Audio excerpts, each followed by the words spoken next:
बार नीचे आएगी और एक बार ये रिटेस्ट के लिए भी गई तो मुझे कोई दिक्कत नहीं थी। एक तो सबसे बड़ी बात कि ओवरऑल दिक्कत इसलिए नहीं थी क्योंकि यहाँ पर स्टॉप लॉस 6-7 पॉइंट का 8 पॉइंट का बन रहा था और रिस्क रिवॉर्ड यहाँ पर लमसम 4x प्लस का बन रहा था। तो यहाँ पर पॉसिबिलिटी थी कि अगर मार्केट इसी फ्लो में यहाँ तक आती है तो हमारा प्रॉफिट बहुत बढ़िया हो जाएगा और क्योंकि अभी भी मार्केट में कहीं न कहीं बेयरिश व्यू बने हुए हैं, तो अगर मार्केट यहाँ पर थोड़ा कंसोलिडेट करके और नीचे तोड़ती तो फिर हम यहाँ पर इस लेवल के लिए या फिर दिन के लो के लिए भी बैठ सकते थे। वो डिपेंड करता है कि आप कितनी क्वांटिटी में ट्रेड करते हो। अगर आप 1 लॉट में ट्रेड करते हो, 2 लॉट में ट्रेड करते हो तो बेस्ट यही होता है कि आपको जहाँ पर मैक्सिमम प्रॉफिट मिल रहा है वहीं पर निकल जाइए। ये उनके लिए होता है जो ट्रेल कराते हैं, जो बड़ी लॉट साइज में ट्रेड करते हैं। वो अपनी 60, 70, 80% पोजीशन एक पर्टिकुलर प्लेस पर जाके बुक कर लेते हैं और बाकी को फिर वो ट्रेल कराते हुए चले जाते हैं और उसका स्टॉप लॉस भी एट कॉस्ट पर रख देते हैं कि अब इससे इनको कुछ लेना देना नहीं है। अगर या तो इनको प्रॉफिट बढ़ाकर देकर जाएगा या फिर ये एट कॉस्ट पर निकल जाएंगे। अब उसको लॉस नहीं लेना होता, लेकिन 1 और 2 लॉट के लिए ये कंडीशन एप्लीकेबल नहीं होती है। तो ये एक बिल्कुल क्लियर कट व्यू था, नेगेटिव आरएसआई डाइवर्जन था। ये हमारे रेजिस्टेंस पे कंटिन्यू यहाँ पर भी मार्केट ने रिजेक्शन लिया और यहाँ पर भी बहुत कन्विंसिंग कैंडल भी बन गई थी सेलिंग की। तो इस वजह से यहाँ पर और स्टॉप लॉस अगेन मैं बोल रहा हूँ स्टॉप लॉस बहुत बढ़िया था। यहाँ पर खाली हम अगर अगेंस्ट जा रहे थे तो वो हम खाली और खाली मूविंग एवरेज अगेंस्ट में जा रहे थे क्योंकि मूविंग एवरेज काफी ट्रेंडिंग था, लेकिन बाकी चीजें हमारे फेवर में थी, रेजिस्टेंस हमारे फेवर में था, आरएसआई डाइवर्जन था। और इस जगह पे अगर आप देखोगे जाके तो 25,600 के स्ट्राइक प्राइस लगाकर तो यहाँ पर थोड़ा-थोड़ा सा पुट पर वॉल्यूम भी दिख रहा था, मतलब ठीक कैंडल बन रही थी।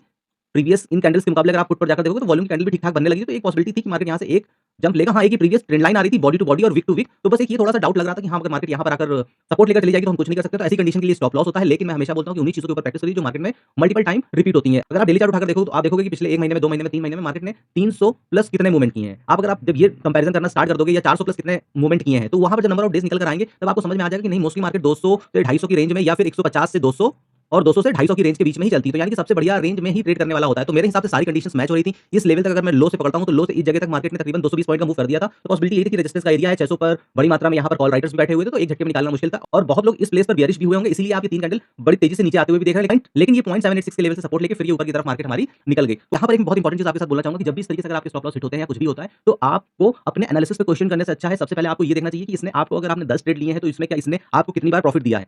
अगर इसने 6 प्लस प्रॉफिट आपको दे दिया है किसी स्ट्रेटजी ने तो मतलब वो सक्सेसफुल स्ट्रेटजी है। अब डिपेंड ये करता है कि कई बार 1-2 बार लगातार बैक टू बैक अगर आपको उसी कंडीशन पे स्टॉप लॉस मिल जाते हैं, तो आप फिर क्वेश्चन करने लगते हो, आपको फिर अगली बार वो सेटअप दिख रहा होगा लेकिन आप हिम्मत नहीं कर पाओगे। ऐसे मोमेंट रेयरली देखने को मिलते हैं, ठीक है? लेकिन यहाँ से मार्केट के गिरने के चांस बहुत परफेक्ट बन रहे थे, लेकिन कोई बात नहीं है, यहाँ पर अगर आपका स्टॉप लॉस हिट भी हो गया, लेकिन अब इसका मतलब ये नहीं कि आने वाले टाइम में फिर आप ऐसी कंडीशन दिखे तो आप यहाँ पर बेयरिश ट्रेड नहीं बल्कि आप बुलिश ट्रेड में चले जाओ। ऐसा बिल्कुल भी मत करिएगा क्योंकि फिर आप कई बार बड़े प्रीमियम पे ट्रैप हो गए और उसके बाद बड़े स्टॉप लॉस लोगे। रीजन ये कि जब बड़े प्लेयर आपको ट्रैप करके निकालते हैं ना ऐसी कंडीशन में तो वो आपको एंट्री करने का कोई मौका नहीं देते। यहाँ पर देखिए यहाँ पर इसने हाई को ब्रेक किया और उसके बाद 25,600 के लेवल को एक झटके में ब्रेक करके और दूसरी इतनी बड़ी कैंडल 640 के ऊपर जाकर क्लोज कर दी। अब आपको सबसे बड़ी बात ये कि आप फोमो में एंट्री तो कर सकते हो और हो सकता है कि वो फोमो में एंट्री करने पे आपको 1 या 2 दिन में प्रॉफिट हो जाएगा। लेकिन अगर आप लॉन्ग टर्म में बोलेंगे तो लॉन्ग टर्म में वो आपको प्रॉफिट इसलिए नहीं देके जाएगा क्योंकि यहाँ पर आपने रिस्क रिवॉर्ड कुछ मेंटेन ही नहीं किया है। आपने खाली एक रैंडम एंट्री बना ली, ना आपने स्टॉप लॉस देखा, ना आपने मार्केट की कंडीशन देखी, ना आपने मार्केट की रेंज देखी। तो किसी बार हो सकता है कि आप 10, 15, 20 पॉइंट यहाँ पर निकाल लो, लेकिन लॉन्ग टर्म में ये जब आपको मारेगी, सपोज करिए अगर आप यहाँ पर एंट्री करते हो और इसी जगह से मार्केट ने ट्रैप करके अगर नीचे आ जाती, तब आप सोचिए कि आप स्टॉप लॉस ये रखते हो और इस प्रीमियम पे जाके इस टाइम पे आप 25,500 की कॉल का प्रीमियम देखिएगा कितना ट्रेमेंडस यहाँ पर प्रीमियम शूट किया था और आप एकदम पीक का प्रीमियम मिलता। आपको यहाँ पर बिल्कुल ये बीच का प्रीमियम नहीं मिलता, आपको एकदम टॉप का प्रीमियम मिलता और उसके बाद आप ये स्टॉप लॉस और जब यहाँ पर आता तो आप बोलते कि चलो थोड़ी देर यहाँ पर बैठ जाते हो और फिर यहाँ तक आपका लॉस इतना हो जाता है कि फिर आपसे काटा नहीं जाता।